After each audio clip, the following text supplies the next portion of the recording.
What's up? Good morning mga kalangga, mga kainsik. Hello, hello. Good morning Agso, good morning Katmon, good morning world.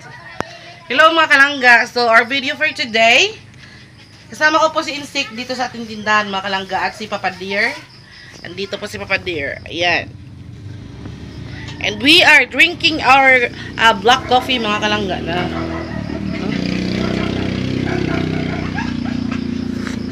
Habang kami ay nagkakape, himas-himas. So yun mga kalangga, meron po kami ikikwento sa inyo mga kalangga. Ito po tayo, may bread po tayo dito. Ayan, bread. Ayan sa Insik mga kalangga. Himay-himay. So napakita ko po sa inyo kung ano yung ginagawa ng Insik mga kalangga. Habang nagko-coffee kami mga kalangga, ito yung ginagawa namin. Ayan mga kalangga, kung nakikita nyo po kung ano yung ginagawa niya. Yan po ay romblon. Romblon na siguro na lang, no? I don't know, romblon na siya. Tapos, ito naman mga kalangga, ito yung kanang, unsay nga na nga kahoy pa? Man. Kita mo yung sika. Amo sa nga kahoy. Tukog sa murag tukog sa mortina sa mga murag buli sa babuli wa buli. sa jud sa buli jud. Gumagawa kami mga kalangga ng handicraft mga kalangga. Kung hindi niyo po naitatanong, ito po yung ginawa namin mga kalangga na handicraft. Yan po siya mga kalangga. So ito po mga kalangga, ito po yung ano niya, yung kanyang shape ba na ito siya. Giputos na mo dire, pinutos ko na to dito banda. Tapos para siyang mais mga kalangga. Hindi talaga siya para mais talaga siya. Kaso lang gawa sa romblon. Kaya kung usa ka kuan pa be. Yun. So ito po yung ano niya, yung kanyang finished product mga kalangga. Yan po mga kalangga. Hindi po siya madaling gawin, sobra. Talaga aris ato bang gansa. Hindi po talaga siya madaling gawin mga kalangga. Yan po siya. Tapos akala namin po flower vase siya nung una. Pero nung nag-training kami doon, sinabi ng trainer namin ay carrots pala siya. So lagyan siya dito ng yung dahon ba. Tapos yung dahon niya. Sila na lang yung Pero yung ginagawa namin mga kalangga, ito lang talaga, ito. Ito lang yung katawan lang niya. Sila lang yung bahala maglagay ng dahon dyan kasi yung dahon is ready na naman. Ilalagay na lang nila yan. Tapos meron silang ilalagay dito sa katawan, parang pinturahan na yata nila ng orange para maging carrots talaga. Pero ito yung ginagawa namin mga kalangga, handicraft. Carrot today in style. Yes, handicraft mga kalangga. Yan. Hindi po talaga siya madali. Nagsimula po siya dito mga kalangga. Yan. Ito lang yung kanyang cone. Tapos ito yung finished product niya. Akin nga yun, Insik. Akin na yung ano yun. ito. Yung akin ba? Ganyan po siya mga kalangga. Oh. Yan. Nung nagpa-practice pa kami mga kalangga, akala namin hindi talaga namin ano ba? Kasi parang mahirap naman siyang tingnan. Ayan oh. May process siya mga kalangga kung paano gawin. Tapos kapag yung process na yun mga kalangga ay masipyat bitaw ka yung hindi mo talaga kanang sinusunod yung ano ba, yung pattern ba. Sipyat jud, kailangan mo talaga siyang ulitin ulit. Kasi pag kinu-QC siya mga kalangga, hindi tayo kampante no na meron tayong natapos tapos okay na yun, hindi mga kalangga, i-QC pa yun. Ano ka Insik, tulungan mo kung mag-explain. Sige. So ito mga kalangga, hindi ibig sabihin na tapos na siya. Tapos na siya talaga. Pero pagkatapos talaga nito, ipapasa namin to doon sa nagpapagawa nito. Tapos i-QC pa. Kung makapasar siya, kung okay siya, pasar siya, babayaran kami ng 18 pesos per cone, per ganito. Per finished product, 18 pesos. 20 pesos sana yun. Kaso lang, yung pinag-iwanan nila yung bahay na pinag-iwanan nila nito, may 2 pesos na porsyento. Kaya sa amin na lang yung 18. Naunahan ko lang ni kuan pa. Okay lang yan mga kalangga, pero hindi talaga siya madaling gawin. Yung isa halos, yung isa ba, 30 minutes no? Oh. or mas ano pa, Kung baguhan. kung baguhan ka, kulang ang 30 minutes mga kalangga. Ano man? Katulad natin na Oo. Kaya hindi kami naka-vlog kahapon mga kalangga. Hindi kami naka-vlog kahapon. Kasi ito yung inano namin kasi sayang. Habang nakaupo tayo dito nagbabantay ng tindahan mga kalangga, meron tayong pinagkakakitaan, no? Ito lang yan, no? Yan, kailangan lang talaga consistent yung kanyang forma. Kasi kapag masipyat ka or magkamali ka ng galaw o magkamali ka ng pagtuhog-tuhog dyan, backjab ka, balik ka na naman. Kailangan mo na naman tanggalin yan kasi ano siya, mali yung ano niya. Kaya ayun, nagtraining talaga kami doon sa may-ari, sa pinag-iwanan nito. Kala namin madali lang kasi parang madali lang tingnan eh. Hindi pala, hirap pala kasi may procedure ka na tapos okay lang sana yung mga may ano na, may background na or may nakaranas na ng paggawa ng handicraft. Kami, ito pa lang yung first time. Si Papa nga, nahihirapan din na si Papa mahilig gumawa ng mga bukag ba. Ano bitang handicraft po niya, mga bakat. Nahihirapan nga si Papa nito. Kasi yung process ba, makakalimutan mo talaga kapag hindi mo talaga siya kanang sinaulo. Nako. Lalo na pagdating dito sa may sa may bibig. Ibang process na naman yun. Diba? So sad to say mga kalangga. Sad to say, wala po tayong nasahod nung month of November. Yung ating revenue ba? Hindi umabot yung revenue natin. Kaya ayun, gumawa na lang kami ng hokus-pokus para kapira, no? Hirap nang walang pera.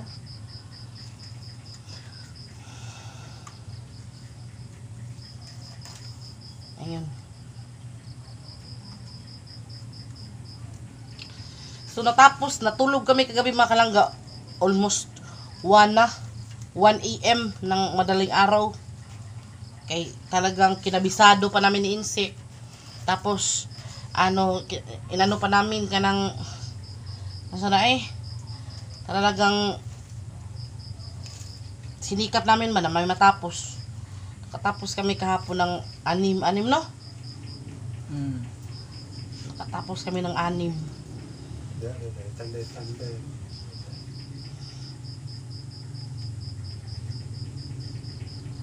Mga kalangga. Tapos ngayon naman maaga kaming naggayak, maaga kaming nagising kahit maaga nang pinatulog. Nagpapakasakali kami ba na makatapos kami ng madami para naman sayang naman yung tayo ba.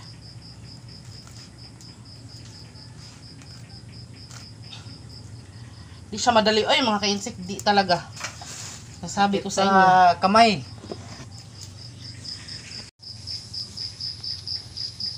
Kailangan mo talagang sipitan para di makagalaw.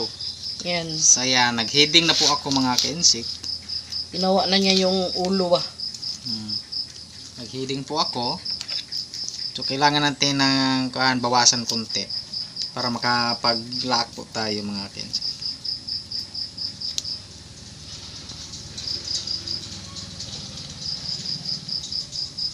Tapos si Papa naman doon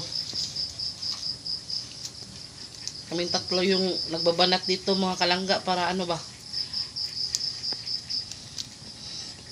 sana talaga matatapos namin to ngayon para may pasa na namin ba. Mano ako gabi sura po doon ipatasan sa tanan mo lang. Igor gid ko ang kuan.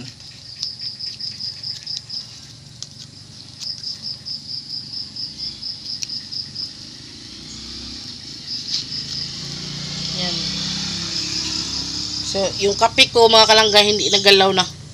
Okay. Tapos may ganitong kung ano nakita mo Hit-hit siya. kailangan natin i-cut. So, para Para malinis, limpyo. para malinis tingnan. Malinis tingnan.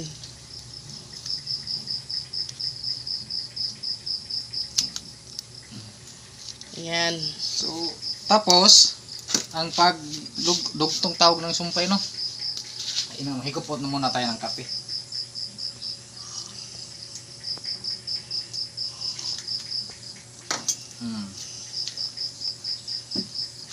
Pagdugtong nito mga kasik, dito lang oh. Pasok mo lang dito, di ba? Ito yung dugtungan natin. Pasok mo lang dito sa butas. Yan. Sa ilalim mo ilagay. Tapos ganun. Ayan na po. Dito na.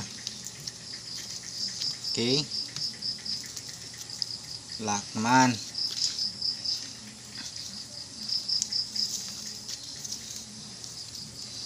Hindi ko na to. Yan lang yung process mga kalangga. Paulit-ulit yung process. Pero, kapag nalito ka, tapos maiba mo yung, ano ba, kung saan mo itutusok, backjab jud, mahirapan ka talaga kasi kailangan mo namang tanggalin yan. Simula na naman sa umpisa, ulitin mo na naman. Parang si Papa, baliktad lagi pong baliktad yung kanyang ginagawa. Si Papa, oh. Na, Kagabi pa yan. Yung gawa niya kagabi, hindi nakapasar sa QC. Ayan, inulit na naman. Ang kapasan na naon na gini. na. Pero may na sa ilaw, masuong Ilam sa. siya na siya pa niya. Tanawin mo ang kaning nani, kadi siya makub. Lagay. Eh kung makub siya, backjab. Yan mga kalangga, kape na naman tayo eh. So dito sa dulo mga 15, ayan, dulo, kailangan natin lagyan ng masking tape para hindi po masira yung sa dulo kasi pag nabungkag bitaw, mahirapan ka na sa pagpasok, pasok-pasok ba. Ito, ganito lang oh. So yan, nilagyan natin. Tapos kasi po magdugtong po ako eh. Yan.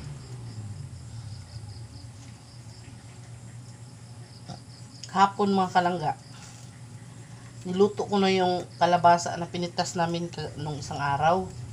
Hindi ko na siya na-vlog kasi nagmamadali kami na makagawa na naman kasi hindi pa talaga kami marunong kahapon. Naglitong-lito. Sobra talaga yung namin kahapon, frustration ba. Kay talagang hindi pa talaga kami marunong kahapon. Buti na lang hindi talaga kami nag-surrender ba. At sinikap namin na hanggang matuto po kami mga kinsi. Ako po yung simula sa puwet. Kasi hirap talaga sa puwet mga kinsi. Yung pagbalay-balay ba.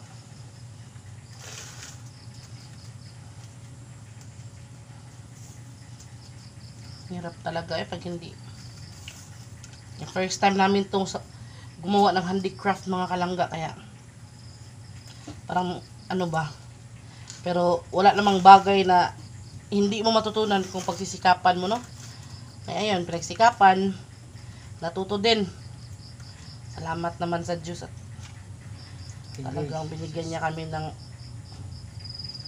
brilliant idea ba para matuto talaga.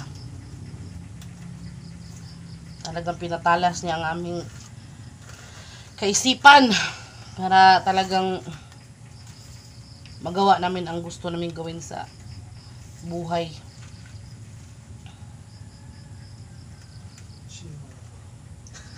Di kapasan. Grabe. Kaya nag-vlog po ako ngayon mga kalangga kami para po alam nyo kung bakit di kami nakapag-vlog kahapon. Nang-prepare ko kuan ba?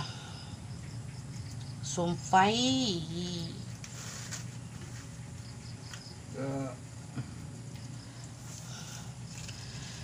So, ayun na mga kalangga, no?